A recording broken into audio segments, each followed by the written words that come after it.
ঝাল আর মচমচে কিছু খেতে মন চাইছে, তাহলে আজ বানাচ্ছি একদম স্পাইসি আর ফ্লেভারফুল ড্রাই চিলি প্রনস।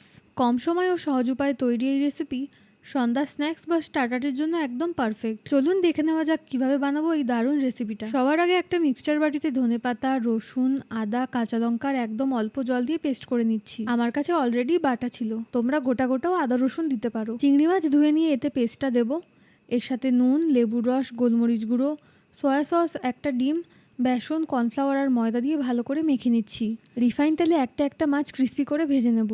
এটা তৈরি হয়ে গেছে, দেখতেই পারছো। পকোড়া ভেজে তুলে নিয়ে ওই তেলে দিয়েছি রসুন কুচি, আদা কুচি, পেঁয়াজ, ক্যাপসিকাম আর টমেটো। 1 মিনিট ভেজে নিয়ে দেবো চেরা কাঁচা লঙ্কা। প্রায় 1 থেকে 2 মিনিট ভেজে নেওয়ার পর নুন দিয়েছি নরম হওয়ার জন্য। এরপর দেবো শুকনো লঙ্কা গুঁড়ো, গোলমরিচ গুঁড়ো, Kashmiri red chilli powder, soya sauce, tomato sauce, chilli sauce আর তার সাথে দিয়েছি মিন্ট মেয়োনিজ আর ভেজ মেয়োনিজ। আমার কাছে মেয়োনিজগুলো ছিল বলেই দিয়েছি। মেয়োনিজ যদি বাড়িতে না থাকে তাহলে স্কিপ করতে পারো।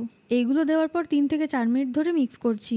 মিক্স করার সময় অল্প জল দিয়েছিলাম। মেশানো হয়ে গেলে তখন ভেজে রাখা পকোড়াগুলো অ্যাড করব। সবকিছুকে একসাথে মিশিয়ে নিয়ে নামানোর আগে ধনেপাতা কুচি আর অল্প কাসুরি মেথি দিয়েছি। তৈরি হয়ে গেছে রেস্টুরেন্টের মতো ড্রাই চিলি প্রনস। ভিডিওতে লাইক, শেয়ার, কমেন্ট আর সাবস্ক্রাইব করতে ভুলো না। Bye bye.